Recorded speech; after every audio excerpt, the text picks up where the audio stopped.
Hello MSc, welcome back to my channel. आज हम देखेंगे एमएससी फोर्थ सेमेस्टर का पेपर नंबर 3 जो है ऑर्गेनिक केमिस्ट्री में ऑर्गेनिक सिंथेसिस सेकंड। आज हम देखेंगे उसकी पहली यूनिट। हमने लास्ट लेक्चर में तो उसका सबसे पहला टॉपिक कवर कर लिया है जो था सिंथॉन्स एंड सिंथेटिक इक्विवेलेंट्स। आज हम देखेंगे डिस्कनेक्शन अप्रोच के बारे में। हम देखेंगे उसकी डेफिनेशन और हम उसको एग्जाम्पल की मदद से समझेंगे।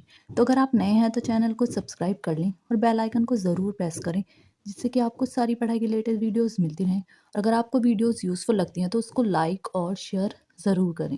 तो चलो देखते हैं कि ये कैसे क्वेश्चन के फॉर्म में पूछा जाता है। Question, write an explanatory note on disconnection approach. हमें एक्सप्लेनेटरी नोट बतानी है डिस्कनेक्शन अप्रोच के बारे में। और ये दूसरा क्वेश्चन है, how will functional group inter conversion takes place. ये वाला टॉपिक ये वाला जो लेक्चर रहेगा फंक्शनल ग्रुप इंटर कन्वर्जन, ये हम नेक्स्ट लेक्चर में कवर करेंगे। आज हम सिर्फ देखेंगे डिस्कनेक्शन अप्रोच के बारे में एक एग्जाम्पल के थ्रू। तो चलो शुरू करते हैं अपना आज का लेक्चर। सबसे पहले हम देखेंगे definition. It is a greener approach.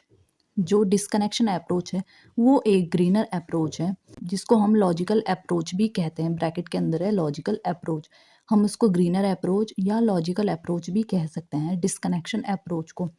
For the organic synthesis which involve the imaginary breakdown of a target molecules into available starting material by imaginary breakdown या disconnection और FGI called disconnection approach और retrosynthesis और synthesis backward. तो ये काफ़ी ज़्यादा theory हो गई है, मैं आपको बहुत इजी से समझा दूंगी इसको।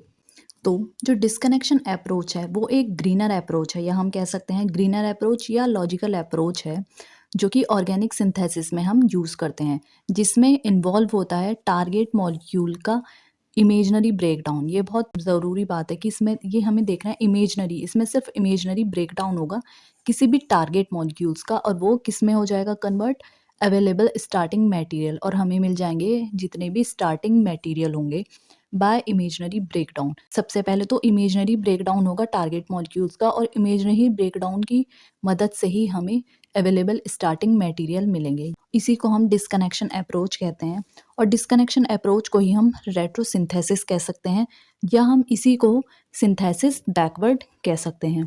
और जो FGI है, FGI की फुल फॉर्म है फंक्शनल ग्रुप इंटर कन्वर्जन। तो मैं आपको एक बार और समझा देती हूँ। जो डिस्कनेक्शन अप्रोच है उसी को हम रेट्रोसिंथेसिस और सिंथेसिस बैकवर्ड कहते हैं। जो डिस्कनेक्शन अप्रोच है वो ग्रीनर अप्रोच है या लॉजिकल अप्रोच है ऑर्गेनिक सिंथेसिस की, जिसमें हम टारगेट मॉलिक्यूल का इमेजनरी ब्रेकडाउन करते हैं स्टार्टिंग मटेरियल में बाय इमेजनरी ब्रेकडाउन, और जो भी ब्रेकडाउन होगा वो सिर्फ इमेजनरी होगा, रियल में नहीं होगा। तो ये थी इसकी डेफिनेशन डिस्कनेक्शन अप्रोच की।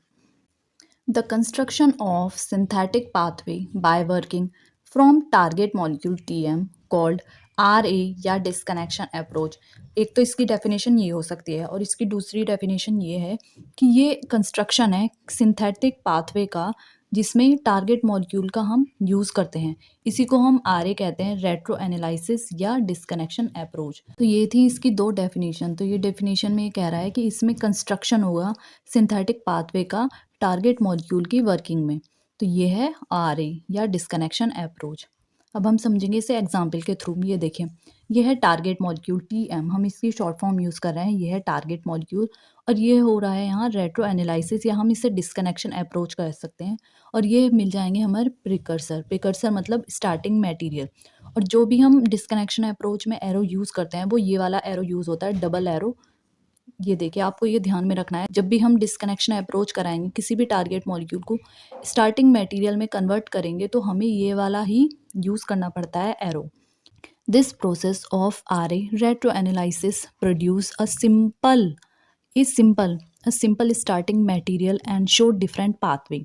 जो ये प्रोसेस होता है रेट्रो एनालिसिस का या डिस्कनेक्शन अप्रोच का, इसमें हमें एक बहुत ही ज़्यादा सिंपल स्टार्टिंग मटेरियल मिलते हैं और ये बहुत ज़्यादा डिफरेंट पाथवे, बहुत ज़्यादा पाथवे दिखाते हैं। From this precursor a cheap starting material has been selected for the synthesis of target molecule. जितने भी ये सब प्रिकर्सर होंगे, प्रिकर्सर मतलब ये स्टार्टिंग मटेरियल हैं, इसमें से हम कोई भी एक चीप स्टार्टिंग मटेरियल सेलेक्ट कर लेते हैं और टारगेट मॉलिक्यूल की सिंथेसिस के लिए। तो इसमें से हम कोई भी एक चीप स्टार्टिंग मटेरियल सेलेक्ट कर लेते हैं टारगेट मॉलिक्यूल के सिंथेसिस के लिए।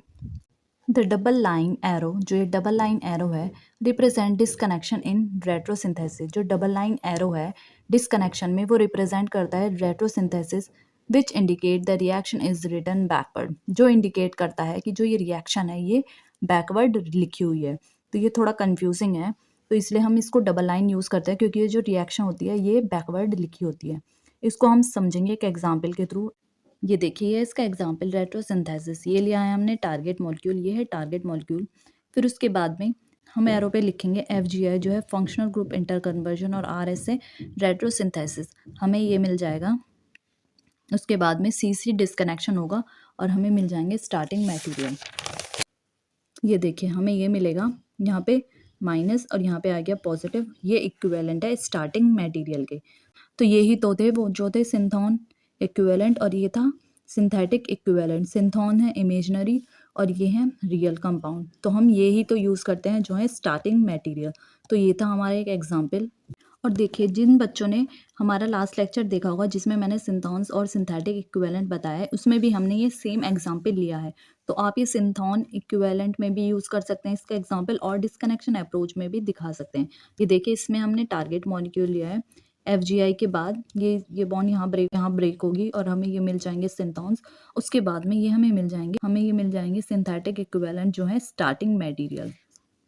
अब इसके एक एग्जाम्पल के बाद हम देखेंगे बेसिक रूल फॉर डिस्कनेक्शन, जो भी डिस्कनेक्शन के बेसिक रूल हैं।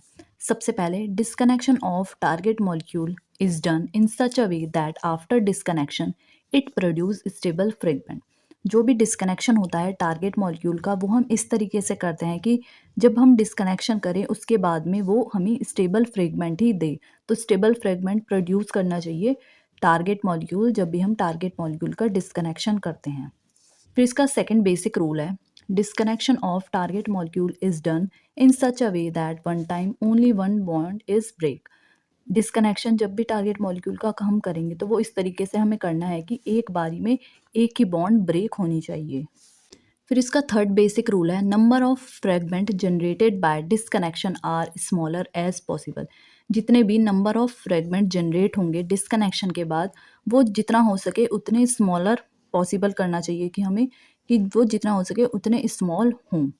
Fourth rule for disconnection is, if we have to break CX bond, अगर हमें CX बॉन्ड ब्रेक करना है, then after disconnection hetero atom have electron pair. जितने भी हेट्रो एटम होंगे उसके पास इलेक्ट्रॉन पेयर बचना चाहिए आफ्टर डिस्कनेक्शन। ये देखिए, मैंने आपको एग्जाम्पल के थ्रू समझाया है। ये है CN, तो ये है हमारा एक एग्जाम्पल। ये है हमारा डिस्कनेक्शन अप्रोच का साइन, जो हम हर जगह यूज़ करेंगे जहाँ पे भी हम डिस्कनेक्शन अप्रोच दिखाएंगे। तो ये आ जाएगा यहाँ पॉजिटिव और ये आ जाएगा यहाँ पे नेगेटिव। तो हमारे ये इलेक्ट्रॉन पेयर बन गए after a hetero atom disconnection. जब हम हेट्रो एटम का डिस्कनेक्शन करेंगे तो हमें इलेक्ट्रॉन पेयर बनाने हैं। और ये देखिए, ये यहाँ पे मैंने आपको दिखा दिया कि ये हमने ऐसे इलेक्ट्रॉन पेयर बना दिए।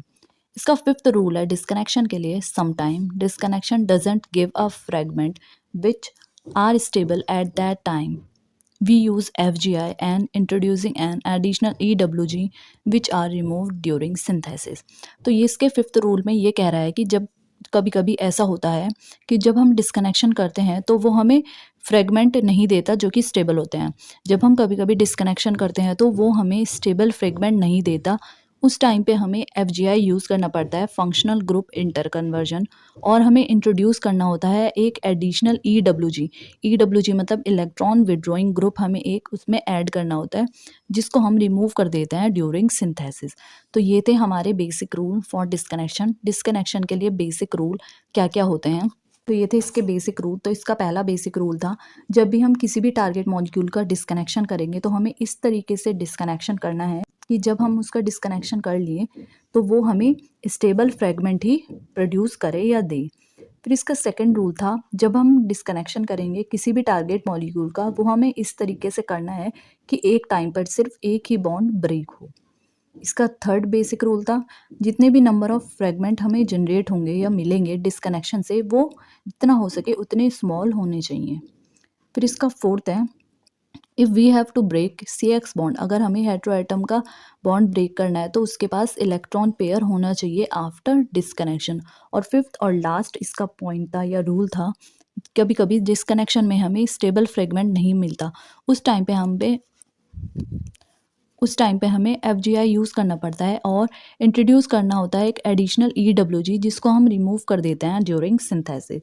तो ये थे इसके बेसिक रूल्स और ये थी इसकी डेफिनेशन और ये था इसका एक एग्जाम्पल। तो ये था सब कुछ डिस्कनेक्शन अप्रोच में।